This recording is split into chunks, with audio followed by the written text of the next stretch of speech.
أعوذ بالله من الشيطان الرجيم بسم الله الرحمن الرحيم السلام عليكم ورحمة الله تعالى وبركاته الحمد لله رب العالمين والصلاة والسلام على رسوله الأمين وآله الأكرمين وصحبه أجمعين سبحانك لا علم لنا إلا ما علمتنا إنك أنت العليم الحكيم ولا حول ولا قوة إلا بالله العلي العظيم أما بعد. Yang dimuliakan Tuan Imam, seterusnya ahli jawatan kuasa masjid, muslimin dan muslimat yang dirahmati Allah. Alhamdulillah tuan-tuan, pada malam ini kita dapat bersama lagi, di mana pada malam ini kita bercakap tentang tanggungjawab sosial di kalangan anak beranak dan juga jiran tetangga serta di kalangan masyarakat Islam secara umumnya. Jadi dulu kita telah sebutkan tuan-tuan antara cara mengelakkan daripada kemiskinan ini, di mana Islam kita mewajibkan supaya setiap orang bekerja, dan bagi orang yang mampu ini mereka kena kerja. Bahkan dikira salah dan berdosa kalau mereka tidak bekerja, di mana pihak kerajaan boleh mewajibkan kepada mereka bekerja. Dan ini yang telah kita tengok bagaimana Sayyidina Umar Ibn Khattab radhiyallahu anhu menyuruh rakyat dia dan juga orang-orang di bawah pemerintahan dia supaya bekerja di zaman beliau sebagai suatu arahan daripada pihak pemerintah, yang mana tidak dibenarkan kepada mana-mana rakyat yang mampu bekerja duduk saja, tak kerja, tak boleh. Ini yang telah kita baca dulu tuan-tuan, mana kerajaan berhak untuk memaksa dan mewajibkan orang ramai bekerja sesuai dengan kemampuan dan juga kemahiran yang ada pada mereka. Sama ada yang mana mampu untuk bekerja dengan tenaga, dia bekerja dengan menggunakan tenaga dia. Mana dia yang tidak mampu dengan tenaga, bolehlah dia bekerja dengan ilmu pengetahuan yang ada pada dia, dengan bakat-bakat semula jadi yang ada pada dia. Yang kadang-kadang bakat ini tidaklah perlu kepada tenaga yang banyak ini. Lalu malam ni tuan-tuan, kita nak bercakap kepada orang yang tidak boleh kerja.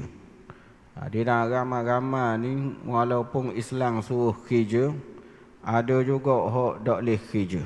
Lalu macam mana nak selesai untuk orang hak tak boleh kerja ni? Di antara orang yang tak boleh kerja ni, pertama sekali itu orang yang ada sakit menyebabkan dia tidak boleh bekerja. Jadi tak semua orang boleh kerja ni. Setengah-setengahnya nyakit yang teruk diuji oleh Allah. Terlantar dia di atas katil, bukan main seminggu dua, kadang main makan tahu, tak boleh nak gerak, lupuh, penyakit seperti stroke yang tidak patut untuk dia nak pergi kerja. Lalu macam mana kita nak selesai untuk orang sebegini? Sebitulah juga tuan-tuan, antara hak tak boleh kerja ni budak-budak mana mereka ini tidak ada kemampuan untuk kerja. Masih budak-budak lagi, Akta Buruh pun melarang menggaji budak-budak. Mana budak-budak ini waktu mereka masih lagi belum sapa, untuk mereka menyumbang tenaga dalam kerjaan. Jadi penggunaan tenaga mereka dalam usia yang masih kecil ini suatu jenayah yang sangat dilarang. Sama ada oleh undang-undang antarabangsa, undang-undang tempatan, maupun dalam Islam sendiri pun, mereka ini sebenarnya belum layak lagi untuk menceburkan diri dalam bidang pekerjaan ini. Jadi guana orang-orang yang masih kecil ini, mereka miskin, tak ada nak makan, tak ada nak minum, kita tak boleh suruh dia kerja, lalu kita nak tolong dia kok mana? Ini yang kita nak tengok juga kepada golongan ini yang tidak mampu bekerja kerana masih kecil lagi. Termasuk juga hak tak boleh kerja tuan-tuan ialah tua berdoa. Mana kederak tak ada dah. Bahkan berjalan pun boleh jatuh. Bahkan setengah bangun je pening kepala, kunang mata, dalam keadaan boleh membahaya keselamatan mereka. Setengah-setengah di kalangan anak-anak yang tidak peduli dengan orang tua, kerja jugalah orang tua tu. Dah lah masa muda dulu kerja habis rai, tua ni tak pecah-pecah, kerja semua hak noreh lah. Mana dia yang mana kerja untuk makan le panggil, masuklah ya, setengahnya seperti jaga tempat-tempat parking kereta, setengahnya pula ada yang ambil upah nyapu sapu. Inilah keadaan di mana anak-anak mereka ini tidak tanggungjawab, tidak mempedulikan orang tua. Satu daripada penderhakaan yang berlaku daripada anak-anak terhadap orang tua. Banyak berlaku benda gini, bukan hanya di bandar-bandar besar, bahkan di kampung pun ada juga perkara sebegini berlaku, di mana anak-anak tidak memberi lagi perhatian kepada orang tua. Jadi guana orang tua begini, tak boleh kerja, yang payah untuk mereka nak kerja. Bahkan mata pun gelak dah. Nak pergi kerja pun tak boleh dah orang gini. Tak masuk kira lagi dengan linga, tak dengar pula. Capur pula kita kata dengan penyakit-penyakit yang banyak pada orang yang telah meningkat umur ni. Dah kita nak buat guana, dia pitih nak makan tak ada. Dan keadaan tadi kita dapati tidak ada pendapatan tetap. Dan keadaan begini guana penyelesaian yang boleh kita ambil untuk orang begini. Samalah juga mana-mana yang dikira tidak mampu bekerja, seperti orang gila, mereka adalah pemegang OKU. Dekat OKU, orang kurang upaya, orang gila, mana tak ada tempat yang sanggup menerima mereka untuk bekerja. Jadi guana juga untuk kumpulan sebegini, adakah kita nak suruh dia kerja juga? Adakah kita nak wajibkan juga pada mereka bekerja dalam keadaan tidak mampu tadi? Tentulah Islam dalam hal ini memilih cara yang lain untuk menyelamatkan golongan ini, tuan-tuan. Jadi dalam hal inilah kita dapati bagaimana Islam tidak membiarkan golongan ini mati kelaparan bulu. Dalam keadaan nak cari kerja orang tak terima, moga dikira umur tua berdoa dah, ataupun budak-budak lagi, atau gila kita kata, ataupun ada mana-mana yang cacat, tidak mampu untuk nak bekerja seperti orang ramai. Dalam hal ini Islam tetap mempunyai peruntukan untuk membantu orang sebegini, di mana pada malam ini kita melihat di mana Islam kita telah mensyariatkan suatu undang-undang yang berkait dengan tolong-menolong, hak-hak bantuan sosial yang perlu ditunaikan pada pihak-pihak yang dikenakan hukum ke atas mereka ini. Bahkan kerajaan boleh mengenakan undang-undang terhadap orang yang cuba lari daripada menjalankan kewajipan memberi bantuan sosial kepada orang yang kita akan jelaskan sebentar nanti ni. Jadi dalam hal ini tuan-tuan, kita dapati bahawa Islam untuk orang yang tak boleh kerja ni, orang yang tidak mampu kerja ni, kita dapati di sana nas-nas yang ada di dalam Al-Quran maupun hadis menetapkan bahawa orang begini perlu dibantu oleh 4 pihak. Perlu dibantu oleh 4 golongan. Pertama sekali anak beranak. Ini kita kira bahawa tugas pertama sekali bagi orang tak boleh kerja ni anak beranak. Situ dah tempat dia mbah. Situ tempat dia dijaga oleh anak beranak dia sendiri, tuan-tuan. Jadi adalah salah sama sekali kalau anak beranak main wak dak hera.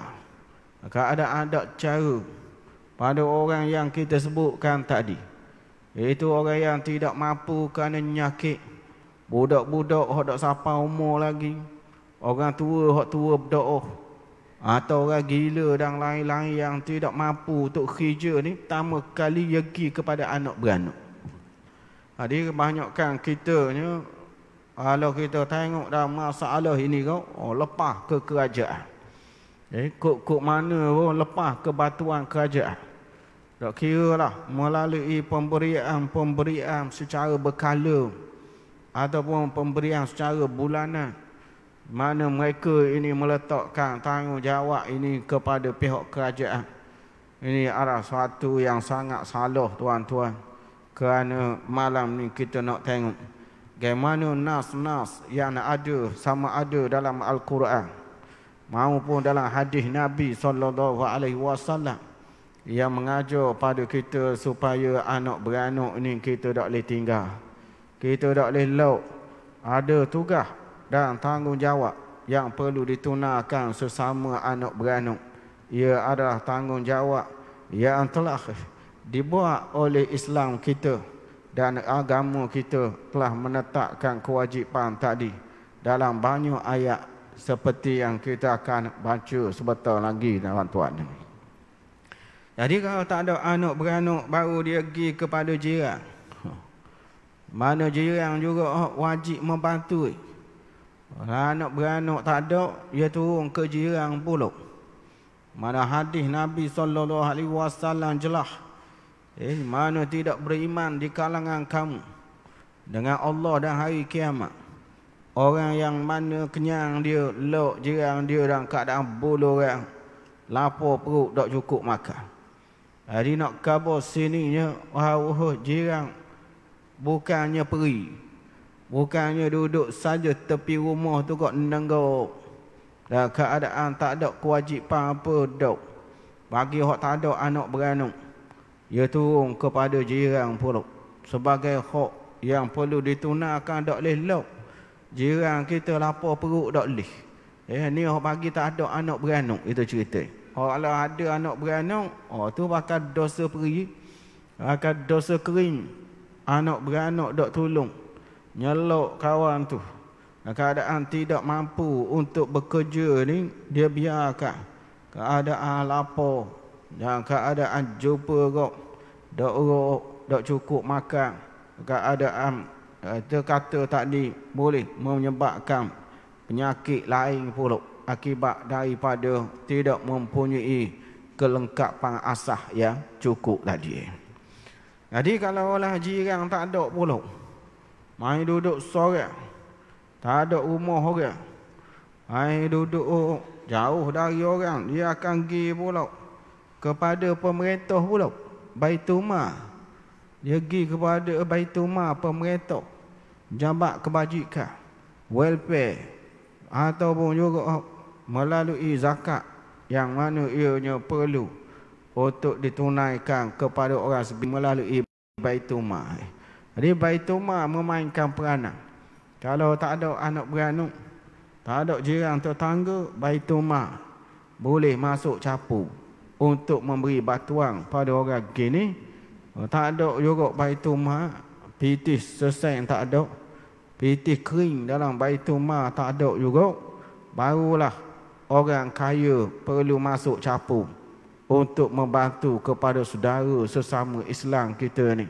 Tak kira di mana orang kaya tu berada, maka mereka perlu juga menyumbang untuk memberi bantuan kepada masyarakat Islam kita, tuan-tuan.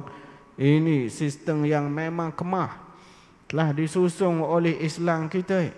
Tak ada ruang kalau tengok sini dalam keadaan merempak, tak boleh nak makan, keadaan tak boleh nak dapatkan keperluan asas ni. Tak ada ruang mana. Kalau kita cek tadi, yang menyebabkan siapa tak ada seorang daripada pak tadi, tak ada seorang yang boleh tolong tadi. Anak beranak tak ada, boleh jadilah kerana sebatang kara mari pada jauh. Dah jiran tak ada, tepi rumah pula keadaan dok akap daerah putih, wak dok atau benda makanan apa, tak ada seorang jiran hok nampak daerah putih tu. Dan tak ada juga Baitul tak ada kawasan tu, yang mana merupakan tempat untuk orang Islam berpaut ketika mereka ini tidak ada keperluan. Baitul Mal boleh memberi bantuan dalam keadaan tadi. Tak ada Baitul Mal kering pitih, tak ada sesen, tak boleh nak wui, takkan orang kaya tak ada seorang di kawasan tu atau kawasan yang berdekatan dengannya. Tentulah kita tengok sini sistem ini tak akan lucu walaupun seorang orang Islam mana terlalu doa ini tak akan terjadi. Bila kita duk tengok ada cerita-cerita tertentu, lalu ditunjukkan gambaran orang Islam kita ni kok seolah-olah tak ada langsung dah. Setengah-setengahnya lah. Kalau kita tengok memanglah menyayat hati lah. Dengan keadaan masing-masing lah, membuat cerita pelik-pelik lah.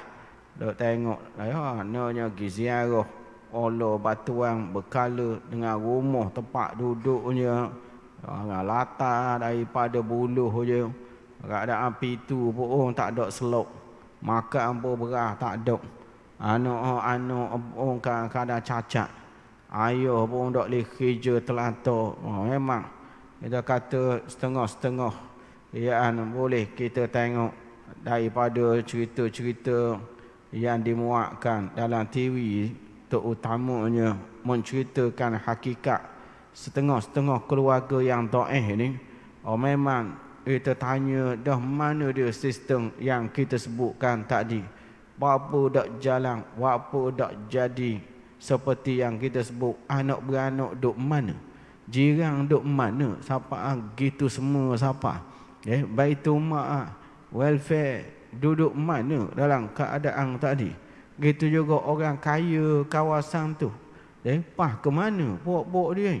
Adakah tak ada seorang kaya kawasan tu? Ini yang kita kata bila jauh daripada agama, bila jahil dengan tuntutan agama, maka persoalan-persoalan sosial ini berleluasa berlaku. Terutamanya bila kita dapati ia berlaku di depan mata kita sendiri, di dalam masyarakat Islam kita sendiri berlaku hal-hal begini yang sepatutnya tidak berlaku, tuan-tuan. Jadi yang pertama sekali yang perlu kita faham di sini ialah mengenai bantuan anak beranak. Bantuan anak beranak tu kok mana-mana tak boleh lari dah tu. Anak beranak tak tolong kok pakai dosa periah. Yang kita kata bahawa bantuan paling awal kali malam ni kita nak cakap pada golongan hok tak lagi kerja. Bukan sengaja tak mau kerja. Jangan kita kata kalau gitu sedap lah ustaz. Jadi pakat dak kerja belaka lah, pakat makan dengan anak wanak je. Dak, kita cerita ni hok dak boleh kerja je ni. Ada pun hok boleh kerja, duk tunggu anak wanak mari atas berah. Hok ni kena ambil undang-undang. Kena ambil tindakan mewajibkan. Dak boleh lauk. Dia duk gantung ke anak wanak. Dalam keadaan badan tegak, reng serupa kikong. Body kok tengok Allah lah, saya nak kata pancing lengan Allah habis orang lain. Tapi dak kerja. Apa dak kerja? Dak Islam kata anak beranak tolong. Gini kena piak dulu gini. Dak lelok hak gini. Kerajaan nak kena ambil tindakan ni pada hak gini. Dak lelok ia jadi nyakit. Kalau hak gini jadi nyakit dalam masyarakat. Ia akan ngayakkan anak pula. Anak tengok ayah dak kerja sama jugalah. Dia bahaya. Dia jadi nyakit yang ngayak pas segenerasi ke segenerasi. Dah berapa belalang mu dak kerja, pok belalang pun dak kerja. Tidur semua pok belalang. Dia jawapan dia akan ngayak nyakit ni ke generasi hok bau. Lepas tu kerajaan dak boleh lok hok gini. Nak kena suruh kerja. Iaitu jangan dok gantung ke anak wan. Jangan dok gantung kepada batuang pihak Baitul ke daripada orang kaya muhsinin apa dak boleh. Kerana hok gini jadi nyakit. Kalau kita biarkan dia akan jadi nyakit tuan-tuan. Iaitu nyakit reng gagah, body tegak tapi dak kerja kerana nak harap anak beranak gi tolong dia. Dia jangan sama kali kita malam ni kata bahawa Islam kita dak kemah. Longgar. Menyebabkan ramai orang jadi malah dengan sistem Islam. Jawapannya salah. Kerana hak kita cakap ni hak dak boleh kerja je, hak tu je. Pia hak dak boleh kerja, hak nyakit. Pia hak dak boleh kerja, budak-budak. Pia hak dak boleh kerja, orang tua. Pia hak dak boleh kerja, hak gila. Ni hak kita duk cakap ni hak jenis gitu je. Depa hak sehat ni dak masuk buk ni. Jangan dia menggunakan alasan anak beranak ni lalu awak dak kerja. Dia awak malah. Awak duduk saja. Tak apa dah. Moga Tuhan suruh anak beranak tolong. Dia tak tolong, dia dosa lah. Dia tak tolong kita. Sedap kita. Mai lepas ke anak beranak. Dalam keadaan reng gagah. Awak tak kerja. Awak ni sangat salah sama sekali. Kalau ada di kalangan kita yang tuduh sistem kita ini menyuburkan lagi orang tidak kerja. Makin koh ramai hak malah lepas ni. Mereka ini ada silap. Kerana kita dah sebutkan negara boleh hukum orang tak pergi kerja. Dia ada peruntukan tadi. Dia ada peruntukan. Makna kerajaan boleh ambil tindakan. Undang-undang kepada orang yang kuat, gagah, mampu, boleh kerja tak pergi kerja. Jawapannya boleh. Dan kita dah bacakan nas-nas sebelum ni. Mana Sayyidina Umar hamba suruh pergi kerja. Tidak boleh sama kali. Marah Sayyidina Umar. Mengingatkan tawakal tunggu gitu ya. Orang tawakal ni orang yang ambil benih di tanah. Baru tawakal. Keadaan dakwah benda gitu mana boleh. Itu yang kita nak sebutkan. Jangan ada di kalangan kita yang memahami malam ni dengan fahaman yang serong, dengan fahaman yang salah, yang mengatakan bahawa kalau gitu kok sedaklah dalam Islam kita ni masing-masing dak ayah pergi kerja dak apa, kerana anak beranak pakak tolong dah. Kalau ia dak tolong ia dosa peri. Moga ayat Quran dan hadis Nabi menyebut dengan jelas keperluan untuk bekerja ini. Jadi atas asah tadi dia kata sedak dah kita boleh simpan reng dah lepas ni. Nak tidur pas bila pun tak apalah. Moga anak beranak kita tolong kerja, tolong cari pitih, pakak olok, pakak wi batuang pada kita. Maka pahaman segini tidak ada sama sekali tuan-tuan. Bahkan Islam kita mewajibkan mencari yang halal. Talabul halali wajibun ala kulli muslimin. Mencari rezeki yang halal itu adalah wajib hukumnya terhadap setiap orang Islam. Talabu kasbul halali faridah ba'dal faridah. Mencari rezeki yang halal adalah fardu selepas daripada fardu 5 semayang yang kita buat.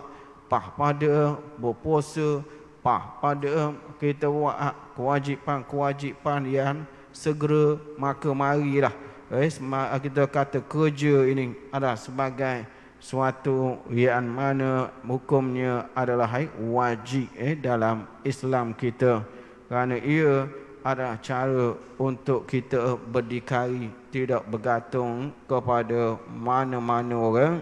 Dalam hal-hal begini, arahan Allah Ta'ala sangat jelas supaya kita jangan ambil ringan sama sekali, bahawa bila kita cakap hal kerja, dia bukan pilihan, ia adalah kemestian.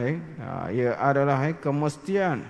Kerana itu kita dah sebutkan bagaimana orang yang tidak bekerja ini sangat-sangat dibenci oleh Islam kita. Kerana orang sebegini sebenarnya tidak memahami bagaimana Islam yang sebenar. Ini yang disebutkan oleh Imam Ahmad. Mana Imam Ahmad mengatakan bagaimana kalau lah orang tu dak kerja, guana dak malu ke burung. Dak malu ke burung, pagi-pagi tu molok tak ada. Gi kerja burung, balik molok penuh. Dak malu ke burung ke mu. Jadi bahasa burung bukan ada anak beranak nak kena menekuk. Burung ni, burung bukannya ada nak pakai bil api, bil air, bil telefon apa. Burung ni tak ada telefon. Kita ni nak pakai serba-serbi. Perangai mengalahkan burung. Di Imam Ahmad kata mu dak tengok ke? Guana hadis tentang burung yang keluar mereka dalam keadaan molok kosong.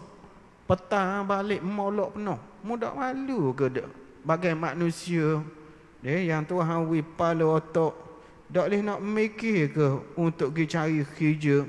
Jadi oleh sebab tadi, tak boleh lah kalau ada di kalangan kita ni yang mana gagah, kuat, mampu kerja, lalu duk gantung harap kepada anak beranak. Maka hal gini tidak sesuai dengan ajaran agama kita, tuan-tuan.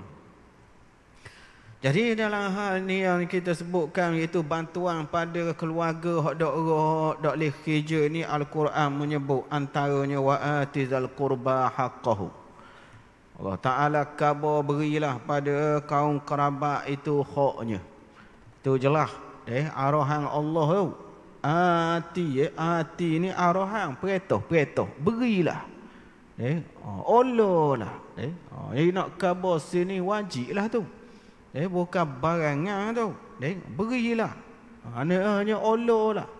Batulah kaum kerabat itu, berilah padanya hak dia. Dia hak kaum kerabat ni. Adakah hak dia hanya buat baik, dia buat tanya salam guana pok leh. Guana pok ngoh, guana pok andok, guana sehat ke, dak kena covid lagi ke? Tak nak mati lagi ke guana. Bukan hanya sekadar buat baik. Hak ini ialah kita tanya khabar. Kalaulah hanya hak kaum kerabat ni buat baik dalam bentuk yang biasa, dia wi salam jawab salam, dia panggil tahlil kita pergi, dia sakit kita pergi nawak, dia bersin kita tolong doa ke dia. Kalau main sekadar setara tu, apa benda peedah anak beranak dengan orang biasa? Tak ada beza sikit anak beranak dengan orang biasa. Orang biasa pun kena buat gitu. Apa benda peedah Tuhan khabar kena wihak kaum kerabat ni? Tak payah khabar Tuhan. Moga kita faham sama dah. Hak orang Islam sama Islam ni ada beberapa perkara. Utamanya menjawab salam dia, dan juga menyahut panggilan. Kalau ada kenduri apa, itu juga kita doa. Kalau dia bersin, dia sakit kita pergi nawak. Kalau dia mati, kita pergi tolong untuk semayang, untuk kita hantar ke kubur jenazah dia. Dan itu orang tahu belaka dah tu. Jadi bila Allah Ta'ala khabar berilah hak kaum kerabat, maknanya ada hak lain tu yang bukan berkait dengan hak sama Islam biasa. Hak yang lain ini ditafsirkan oleh ulama tafsir. Antaranya yang boleh kita tengok pandangan Imam Az-Zamakhsyari yang mengatakan wa haqquhum an yunfaq alaihim. Hak yang dimaksudkan dalam ayat ialah we nafkah, we piti, we makan minum ke dia, we kain baju ke dia. Hak tu haknya. Yang dimaksudkan dengan beri hak tu. Itu ditafsirkan oleh Imam Az-Zamakhsyari. Sebegitu juga Qadhi Abu Su'ud, bila menafsirkan ayat itu mengatakan bahawa yang dimaksudkan dengan hak yang disuruh oleh Allah di sini ialah beri nafkah, beri belanja. Beri belanja, dia kata kama yumbi anhu qawlu ta'ala wal miskina wa ibnas sabil. Semacam mana Allah Ta'ala menyambung selepasnya miskin dan orang ibnu sabil. Miskin ibnu sabil ni wi batuan pitih lah, wi batuan berah lah. Itu dimaksudkan dengan miskin dan ibnu sabil. Mereka ni perlu kepada perbelanjaan. Jadi Allah Ta'ala mengarahkan beri sini. Dia kata wa atizal qurba haqqahu wal miskina wa ibnas sabil. Itu 3 orang Tuhan kata wi lah kepada kaum kerabat, orang miskin dan juga ibnus sabil. Dah wi sini wi salang je. Senyum saja pada mereka. Ke wim dia sini. Ini yang dimaksud, dia kata miskin belanja lah. Ibnus sabil yang putus berkalang dalam perjalanan musafir, mereka perlu bantuan keuangan. Nak beli tiket, nak makan, nak balik apa. Takkan anak beranak kita hanya sekadar kita tanya khabar. Ini ahli tafsir bersepakat bahawa mereka mengatakan hak yang perlu diberi di sini ialah perbelanjaan. Perbelanjaan itu yang ditafsirkan oleh ahli tafsir kita. Semacam mana dalam ayat yang lain Allah Ta'ala kata innallaha ya'muru bil adli wal ihsan wa ita'i dzil qurba. Sesungguhnya Allah perintah berlaku adil dan buat baik dan berilah kepada kaum kerabat.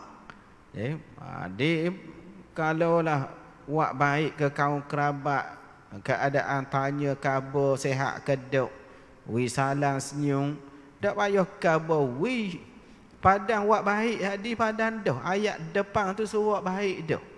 Waktu cukup dah. Ini menunjukkan bahawa Yesus wi tambahan kepada anak beranak. Lalu di sinilah ahli tafsir kita mengatakan yang dimaksudkan dengan tambahan di sini ialah perbelanjaan. Makna bukan sekadar kita hanya khabar, bukan hanya sekadar manis mulut saja, bukan hanya sekadar jumpa ke akak pangan wi salam, bukan sekadar ada sakit demam gi nawak, bukan sekadar ada kematian ke pakak gi ziarah, pakak gi mayang, pakak gi atas kubur, tak ada sikit pun masih hidup tugas tanggungjawab nafkah, bukan gitu. Bahkan Ibnul Arabi dalam tafsirnya mengatakan wa innama khassa zawi qurbah lianna huquqahum awkat wasilatahum awjab litakidi haqqir rahim allati ishtaqqa Allahu ismaha min ismih wa ja'ala silataha min silatih.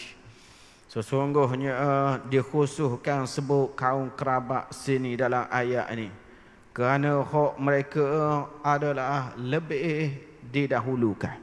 Hak mereka lebih utama dan juga menghubungkan silaturahim dengan mereka lebih wajib berbanding dengan orang-orang jauh.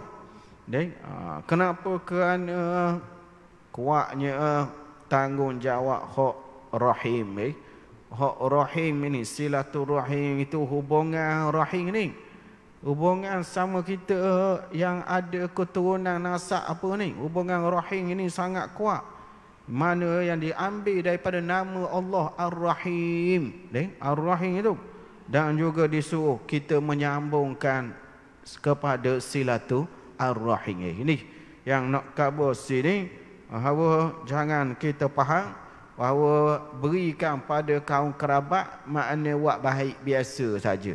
Tak ada olo-olo benda, batuan dakwi sangat salah. Ahli tafsir dalam hal ini tuan-tuan, masing-masing semua pakat mengatakan bahawa hendaklah kita olah batuah kerana dia ada sebagai perbelanjaan yang dikira khok untuk anak beranak bagi mereka yang tidak boleh bekerja apa. Maka itulah sebenarnya yang diarahkan oleh agama kita. Maka kalau ada lagi tak faham ayat ni kau, maka sangat-sangat kelabu asap lah. Kerana ayat sangat bahawa dia menggunakan dua perkataan yang menunjukkan wajib. Pertama, haqqahu, hak dia. Hak menunjukkan wajib. Yang kedua ni menggunakan perintah wa'ati, berilah. Jadi dua ni sangat-sangat menunjuk bahawa wajibnya membantu anak beranak. Itulah yang boleh kita tengok malam ni, insya-Allah. Kita akan sambung lagi dalam bahasan yang seterusnya. Wa sallallahu ala sayyidina Muhammad wa ala alihi wa sahbihi wasallam. Wassalamualaikum warahmatullahi wabarakatuh.